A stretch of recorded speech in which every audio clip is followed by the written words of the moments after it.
Nike school. How many times before had there been an effort made and then Nike would just go, you really don't have anything there, you know? I mean, look what Nike's done for Oregon. Look at what they've done there. Now they're trying to get that relationship going with the Bronx, and hopefully it pans out and works the way it should be. And there's my 5-minute rant that I normally tend to go on. We can come back, though. We can come back. I appreciate it. Because I want to ask you a couple of questions about the conference. Talk to me, bro. Talk to me. Well, I just mean, because he brought up the tournament and how come they can't make that? Is that a fact of they're in this tournament or in this conference that they just play with all these teams that are from everywhere? NCAA doesn't recognize it. Right. Say you're not going to get the automatic bid. Now, apparently there's like a 4-year window in which they, if they get so much, then the NCAA is that the performance? Let's say like who they play, like Chicago State and these cats. If they start to play really well, then for 3 or 4 years in a row, then they go, "We're recognizing you." Exactly. See, that's the big problem. And then there. give them I mean, I don't want them to be playing Chicago State. How do you have a rivalry with UTPA and Chicago State? It doesn't. The most natural rivalry is the Southland Conference, where you've got Texas A&M Corpus Christi, you've got UTSA, you've got UT Arlington. Yeah. But you know what? In years past, those teams have been defeated and pretty soundly by the Bronx. Yeah. And UTSA used to be a pretty they used to go to the tournament quite a bit, actually. When I was growing up in San Antonio area, I mean, they would go quite a bit. Yeah. Or they would be the school that would represent that conference just out of their conference tournament. And I think that's, if you don't have a conference tournament that's recognized, you're not going to be you're not going to be dancing. That's part of the thing of recruiting players. Yeah. Why should I go play for you if there's not a chance for me to showcase my talents on a bigger level? And there's no March Madness, so to speak. Right. And that's what, because in the college basketball level, you don't have to worry about all this BCS stuff. You all have a chance to win a national championship if you get in that tournament. Look at Lehigh's Mountain Hawks. Yeah, exactly. And Lehigh, my favorite. I want my kids to go to school there now. All right. That's good. We got, what's going on? No rebuttal from Jake. Hand signals there. All right. Talk to me, Jake. Introduce the person. We've got Coach Michael Salinas from Edinburgh Vela High School on the line. And sorry, Coach, I know we were ranting about Pan Am. We are professionals. Hey, Coach. Good morning. How are you, brother? Good morning. How are you guys doing? Doing very well. How are you getting acclimated to the new gig, shall we say? It's going well. Excited, enjoying it. So no complaints right now. Last time we chatted was at realignment there at Region 1, and you were still saying, hey, we're putting all the pieces together. We're trying to get everything done. You were the one-man band. Are you still the one-man band? Well, athletically right now we got a staff of 3. We did hire 2 gentlemen after spoke with you last, hired our defensive coordinator, Todd Wallace. He came to us from Eastern New Mexico University. Known Todd for a number of years and had an opportunity to work, play against him and work against him for a number of years in the Lone Star Conference. And then also brought on a gentleman to run our strength and conditioning program and be our linebacker coach by the name of Albert Martinez. Is that Robert Martinez or Albert Martinez? Albert Martinez. Albert Martinez. Tell me, a lot of people underestimate the strength and conditioning coach and what they do, but they're a key basis to your program, aren't they? No question. It's very important to have a constant in the weight room, that the kids and the coaches in turn hear the same language, and we're able to teach some lifts, and it's a year-round training cycle now with the state of Texas allowing us to do a 6-week strength and conditioning. In the summer, you have to coordinate your program in season, out of season, and your summer conditioning program on a yearly calendar. How are you being reacted to when you walk onto the campus of Edinburgh High School to work kids out? I think it's been good. We've had a good working relationship. Principal Dan Roma and Joey Cáceres have helped us in every regard over there. The kids have taken it well. We've worked with them now for 3.5 weeks. Just finished right before spring break, and the kids have responded well. They're excited. We have good numbers right now. There's still not all of them over there, but we're having a good time working with the ones that we have right now, and the kids are very receptive to what's going on. We talked about those kids that get kind of grandfathered to get to stay at Edinburgh, and those are the seniors. The junior class down, they have to go to Vela High School. How are they responding to you? Is that something where they say, hey, this is my new coach, and are they still, kind of working diligently for Coach Cáceres and the other coaches there at Edinburgh High School? Or is it just like, as most, and I say as most kids would do at that age, hey, you're no longer let's put it this way, you're no longer the boss of me. I got a new guy that's going to be coming in. And are they kind of slacking a little bit? I don't think that's happening in any regard. I think, and some of that's a tribute to the kids that we have in Edinburgh. The kids understand that right now, academically, they're still an Edinburgh High Bobcat. There's still people at Edinburgh High School is dependent on them to finish strong in their academic classes. Some of those kids are still participating in other sports as an Edinburgh High Bobcat. Basically, for 52 minutes of the day, they're a Robert Vela SaberCat. For those 52 minutes of the day. I'm sure you're squeezing out 51 and a half minutes to really get things done. We're getting everything we can out of it. Coach, there's been a lot of rumor, there's been a lot of speculation, a lot of different guys that positions are filled. You just haven't been able to announce them. Can you confirm that? Or No, in no regard. What has been posted on our school website are all of our head coaching positions and an offensive coordinator position. Those positions. Are you there, Coach? Yes, those positions are being interviewed. As we speak, we went ahead and held some interviews Monday through Wednesday of this week during spring break, and then we're going to continue Monday in preparation to take some names to the board on March 27th. Coach, how does it work as far as the baseball and softball programs? Are those positions going to be filled after the season, or will you look to fill those as well? Because I know it's got to be a hard job for you right now to kind of sift through all that, plus coaching.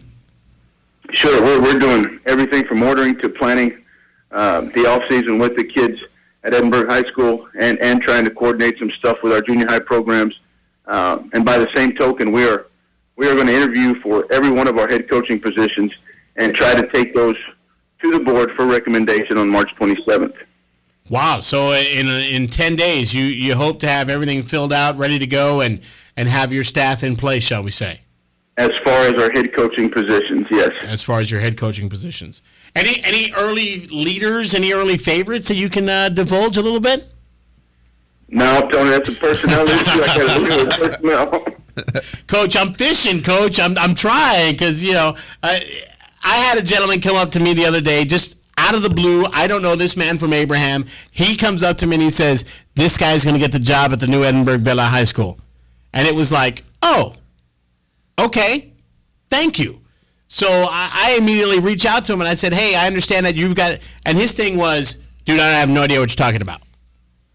And it was like, okay, somebody, so it's just one of those things. Curiosity is piqued, shall we say. But sure. you can't get into it because it's a personnel issue. We understand. But the guys that you do have on board, again, the gentleman out of Eastern New Mexico? Yes. And Albert Martinez, your strength and conditioning coach? Yes. And then, so come March 31st, in 2 weeks, we'll be able to have you on the air, and you can announce your full list of head coaches to us? I hope so. We don't anticipate any hiccups in that regard. Every head coaching position will be interviewed for. We've had a great pool of candidates. We've had a lot of interest in the positions, and that speaks volumes for Edinburgh, and it's been a exciting process. It's a long and tedious process, but for the next 3 days, or starting Monday, for 3 days, we'll continue to be in interviews and try to select the best person, to coach our kids at Vela High School. Through the interviews, have most of them been local yokels, or are there a couple of guys that you've brought in from out and said, hey, listen, this is a guy that I'd like to have on my staff, and this is a guy that I think can help us build this program? There's been both. We have had outside the district interest. We have had some internal interest. And we're going through the interview process and taking it from there. Whatever Jake Berry put on his resume about being a head basketball coach, don't believe it. That's the last guy you want on your campus there, Coach. Take it from me. And he's not a good long snapping coach either when you're putting together your football staff. You got to have a deep snapper. Hey, listen, best of luck. We appreciate the time that you give us, and as always, and if you don't mind, we'd like to schedule it now, 2 weeks from today. Can we have you on to talk about your staff? No problem. All right, we'll schedule it done. Thanks, Coach. We appreciate it. Okay, thank you guys. Have a good day. You too. Head coach Michael Salinas, athletic coordinator for the Edinburgh Vela Sabercats, joining us here in the Huddle on 840 Fox Sports Radio. Obviously, the guy's a vault. He's not giving any information up. We've each heard, I think every one of us has heard of a different coach that is going to get a job there, but we can't get the confirmation from anybody. Yeah. And obviously personnel reasons, and some of these coaches are still active on their campus, and that's one of the things. Well, I know of a couple head coaches or one from another district that applied for the girls' job from another district. He's a head coach at another campus. I know that two people inside the district that are head coaches had applied for a job. So at Vela, which kind of makes you wonder if you're one of those coaches. What kind of talent are you going to have next year? But you know what? Understandably, if football is football. If you got numbers, you can do a lot with numbers. But basketball and the other sports, they're skill positions. It's all skill. So you need that talent, and I can understand why people are trying to get to Vela because it's kind of where the cream of the crop is going to be in that town. And just let me make sure I understand, Vela is the one that's on Canton? It's on Canton. It's the former Edinburgh, which turned into Harwell Middle School, and now it's going to be Vela. Vela High School, because Harwell is now north of the city. Yeah, and out there. Yeah. Okay. So this is the one that's on Canton. It's got the SMS or something in front of it. Yeah. Okay. Or no. Yeah. Do you think that with people applying for those jobs, if I was a coach, I think it'd be kind of cool to go try to start a program at a new place. I'm down with you on that. You know what I mean? I agree. I've been at this school for a little while. I kind of made my stamp here, but let me go really shine and show what, because maybe you took over for somebody that had a good program there, but you have an opportunity to go and start your own thing with some talent, like you're saying. Well, and think about it like this. This is one of those jobs where you can go to like a school, like let's just I don't want to say. Let's use a completely different district. But you could go to another school that maybe didn't have a very good basketball program or football program, and you come in, but you're having to reinstall a tradition, or reinstate it. Over there, you're just creating it. I think it's a whole lot easier. I think also if you're a head coach and you're starting the program out, you've got a little bit of leeway. You don't have to win right away. Because that's a great point. Because you can say, "Look, it's our first year. That's why we lost." Do you think that's just outside of football, though? No, I think we do live in Texas. It's sometimes you want to not get beat by your other city teams, at least. You know what I mean? Well, it's even harder now. In that you got 4 schools. Yeah, exactly. So imagine you got to. But you don't think there's pressure I don't think you can use that excuse. That it's only going to get you so far. Well, I think you can get a year out of hey, look, it's growing pains.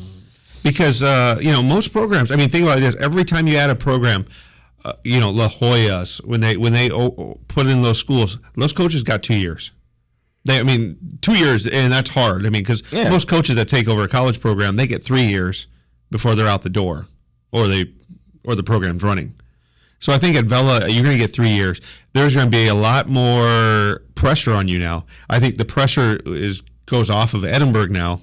Which they had most of the pressure. It's kind of like Mac High in McAllen. They have a lot of pressure. It's going to be the same for Vela now. Now it's going to jump to Vela. Mac High's got a lot of pressure? They always have a lot of pressure on their programs. I think we've seen that before. I think you've gotten calls on, why certain coaches should go and stuff like that. But I think no matter what coach you are, you're going to have those people that just hate you. Right. Yeah. And those people that just hate you will stop at no end.